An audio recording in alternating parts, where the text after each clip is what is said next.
osasuntsu eta pozikeko programa honetan, bizitzaren etapa ezberdinetan jan behar dugunari buruz hitz egingo dugu. Eta horretarako Maite Lazkano erizaina dugu gurekin. Kaixo Maite. Aupa itxaso. Orduan, etapa ezberdinetan desberdin jan behar dugu. Hori ala da? Bai, azkenean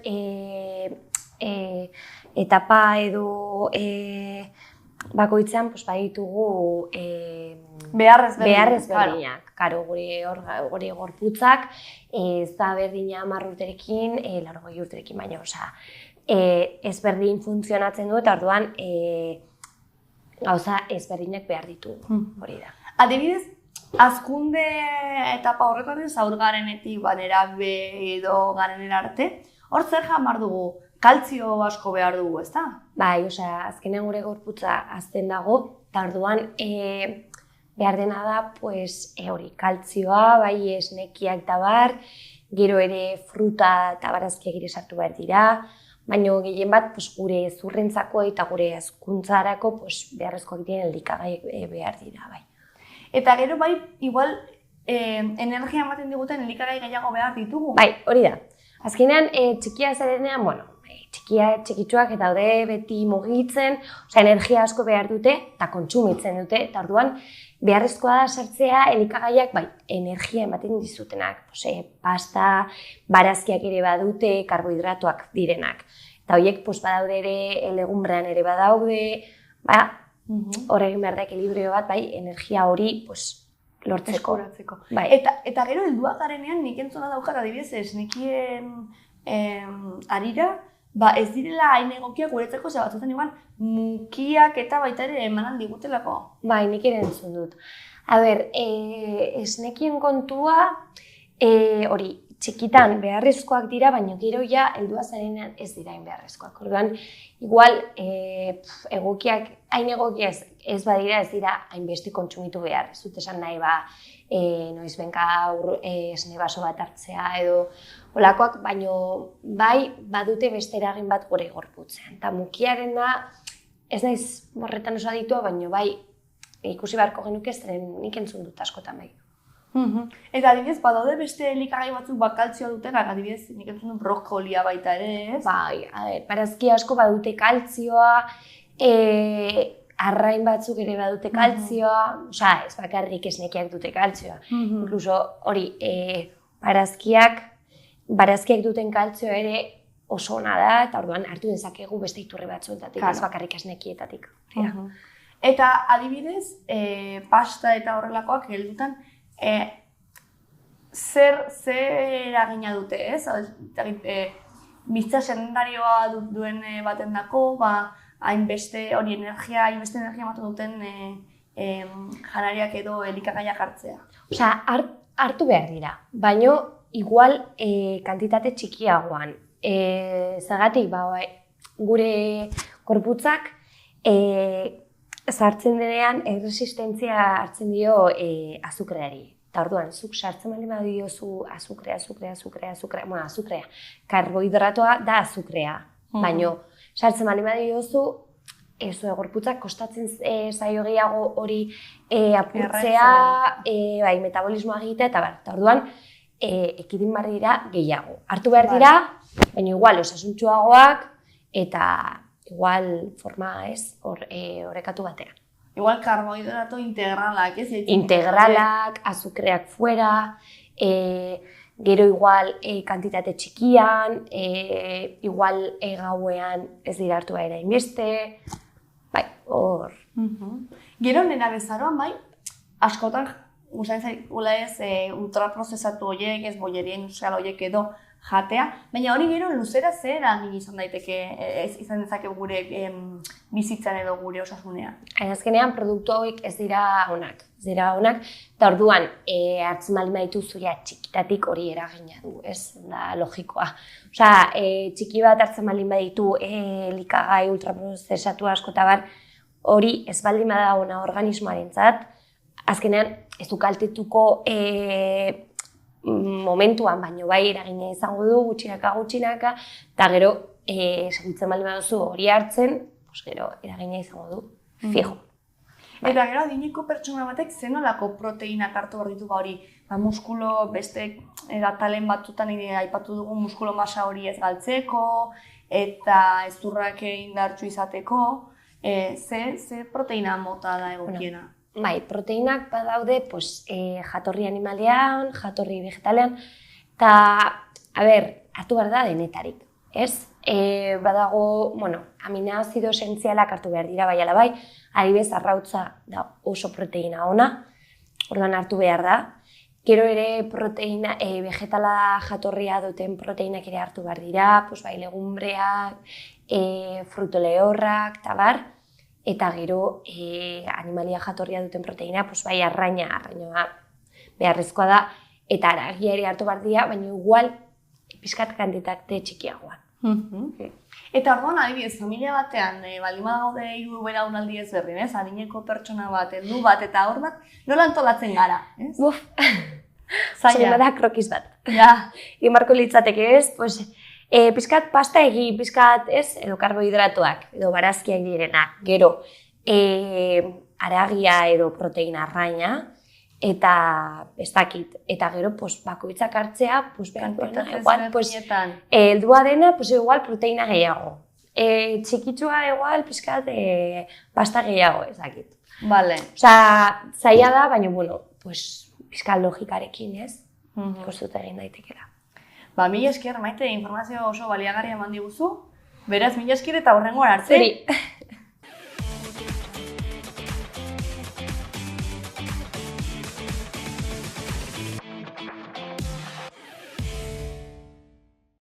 Elikadura funtsezko osagaia da gure osasuna zaintzeko eta bizitzako etapa ezberdinetan aldatu egiten dira elikagai beharrak.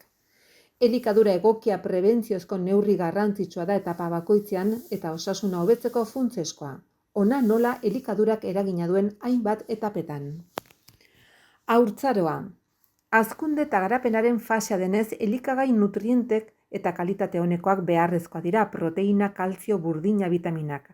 Haurrek garapena eta sistema immunologikoa egonkortzeko. Elikadura oinarrizko heziketa emateko garaia da eta osasuntsu jateko ohiturak ezartzea garrantzitsua da gaixotasunak prebenitzeko etorkizunean. Neskatzen eta mutilen gaztaroa. Gazteetan hezurren garapena, muskuluen indarra eta sistema hormonala izaten dira lehenengoak aldiz eta elikadura egokia adibidez, kaltzio, burdina, proteina laguntzen du. Elikadura orekatua eta bizitza aktibo arrisku kardiobaskularrak obesitatea edo diabetes prebenitzen laguntzen du gazteetan. Heldutasuna. Helduetan elikadurak energia mailak mantentzen eta errendimendu fisiko eta mental osasuntsu izaten laguntzen du. Gantz osasungarriak, olio, oliba, frutu idorrak eta zuntza hobeak diren elikagai bihotz osasuna eta digestioa zaintzeko funtsezkoa dira. Obesitatea, hipertentsioa eta diabetesa saihesteko elikadura osasungarria da osasuna zaintzeko gakoa. Adinekoak. Adineko pertsonek elikagai aberatsak hala nola zuntza, digestioa hobetzeko, proteinak, muskuloa mantentzeko eta kaltzioa hezurrak indartzeko behar dituzte. Adibidez, osteoporosia edo bihotz arazoa prebenitzea elikadura egokiaren bidez erraisten da. Hidratazio egokia eta mineralen, adibidez magnesio eta potasioa, kontsumoa garrantzitsua da baita elikatze orekatua eta antioxidatzaileen kontsumo ere. Haurdunaldian nutrientiak adibidez folatoa, kaltzioa, burdina beharrezkoa dira, fetuaren garapenerako eta amaren osasuna zaintzeko. Elikadura osasungarriak anemia saihestu dezake eta haurdunaldiaren arriskuak murrizten ditu.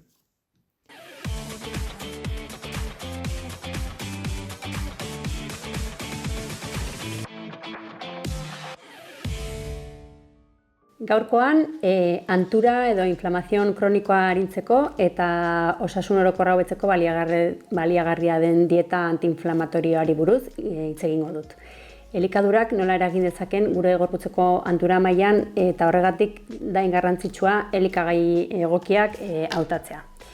Batez ere, frutu eta barazki freskoak aukeratu, kolore askotarikoak, polifenol eta antioksidante aberatsak dituzten elikagaiak aukeratu behar dira. alde batetik, olio virginia extra, batez ere olibakoa, osasuntsuen iturri nagusia delako. Frutu lehorrak eta haziak, ala nola intxaurrak edo txia haziak, omega-3 gantzazidoak dituztelako. Arrain urdinak, adibidez izokina edo antxoa bezala, hantura murrizten laguntzen duten gantzazido omega-3tan aberatsak dira ere bai. Lekaleak eta zereal integralak, zuntz eta mantenugai ugari ematen dizkigute. Eta noski espeziak, kurkuma eta jengibrea bezalakoak antiinflamatorio naturalak dira hauek. Ze elikagai saiestu behar ditugun? Azukre gehiegi dituzten elikagaiak eta edari azukretsuak. Gantz transak dituzten produktu ultraprozesatuak ere bai, eta gero zereal finduak, ala nola ogi zuria edo arroz zuria. Hauek glustemia azkarra igotzen bai dute. Eta haragigor eta prozesatua ere saiestu beharko genuke urdaiazpiko industriala, saltxitxak eta hauetariko elikagaiak bezala. Azkenik, nolakoa izan beharko litzateke aste osoko menu orekatu bat dieta antiinflamatorio batetan oinarrituta? Adibide bat izan daiteke gozaltzeko abena esnea, frutu freskoak eta intxaurrak eta te berdea, adibidez, gozaritzako hartzeko. Bazkaltzeko, barazki erreak eta lekaleak, adibidez dilistak, arrain urdina edo jaskoa eta olioa erabili sukaldatzeko. Afaltzeko, barazki kremak, arraultzak edo tofuarekin eta ogi integrala edo kinoa izango zen egokia. Eta meriendak, fruta freskoarekin egindako merienda, jogur natural azukrerik gabea edo haziekin nahastutako jogurra. Azken finean, gakoa da elikagai naturaletan eta osoetan oinarritzea eta ultraprozesatuak gutxitzea. Hauek defentsa sistema indartzen digute eta hantura kronikoaren aurka jarduten dute.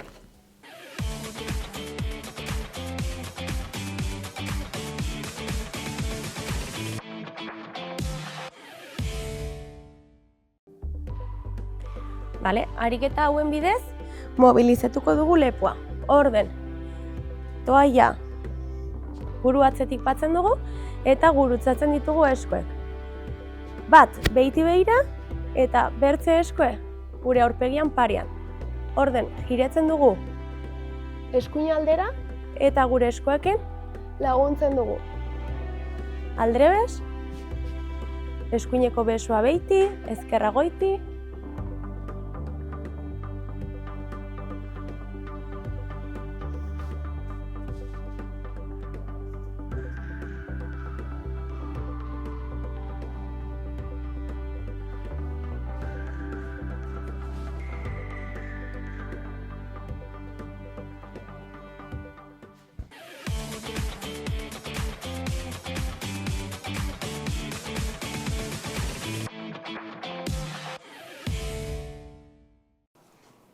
Orain makillarekin egingo dugun ariketa bada aurreko parte osoa luzatzeko ariketa.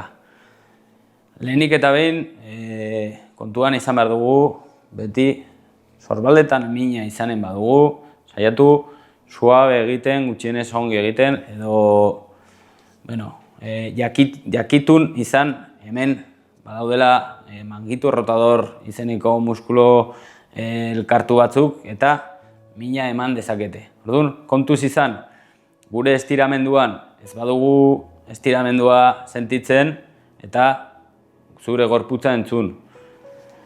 Orduan, hurrengoa, egin dezakegu edo zutik edo belauniko. Belauniko, agian gure bizkarrezurra zuzenago mantentzeko errestasuna ematen digu. Zutik egiten badugu, variantea emango dut. Baina, lehenik eta behin, bularra kanporatera, makilla goruntza eta bota atzera gorputza. Lepoa ez hemen gelditzen, baizik eta pixkat gorantza begiratzen du. Eskuak indarra egin behar dute kanpora. Hola eta hola. Eta 30 segundu, 40 segundu mantenduko dugu.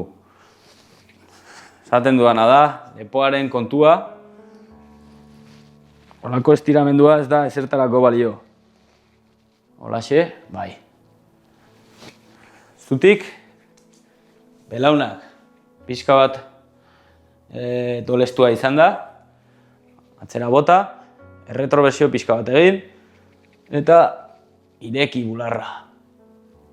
Nahi badugu, arnasketarekin egin dezakegu. Hartu, mantendu, eta bota, indarra kanpora egiten.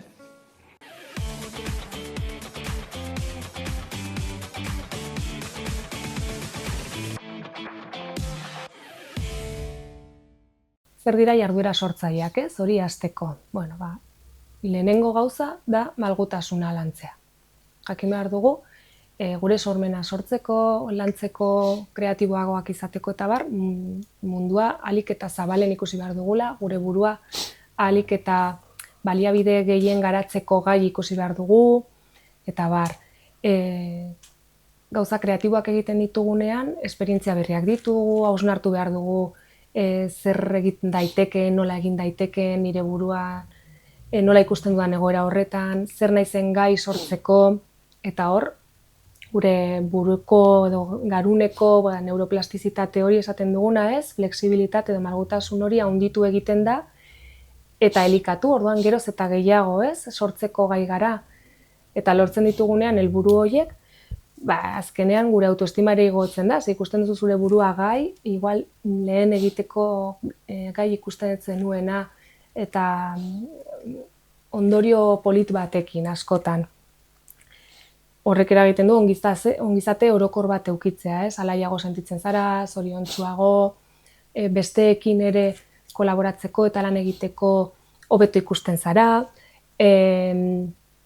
Agian lehen inoiz pentsatu ez dituzun gauzak egiteko ere gai ikusten zara, edo inoiz pentsatu ez dituzunak, esaten zu, agian, niri ere gustatuko litzaidake liburu bat idaztea, bidaiatzea, edo sukaldean esperimentatzea, ez? Aurreko gunean lagun batekin hizketan esaten zidan, ez?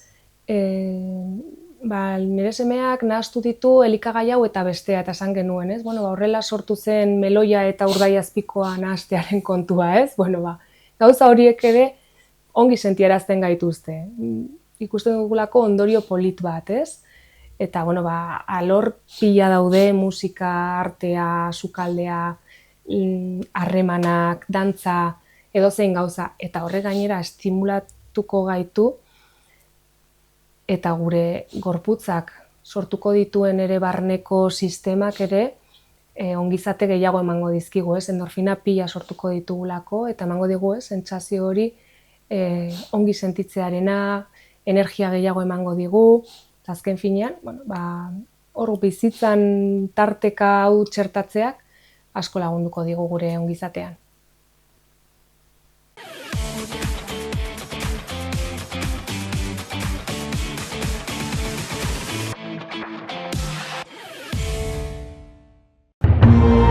Gobierno de Navarra. Nafarroako gobernua.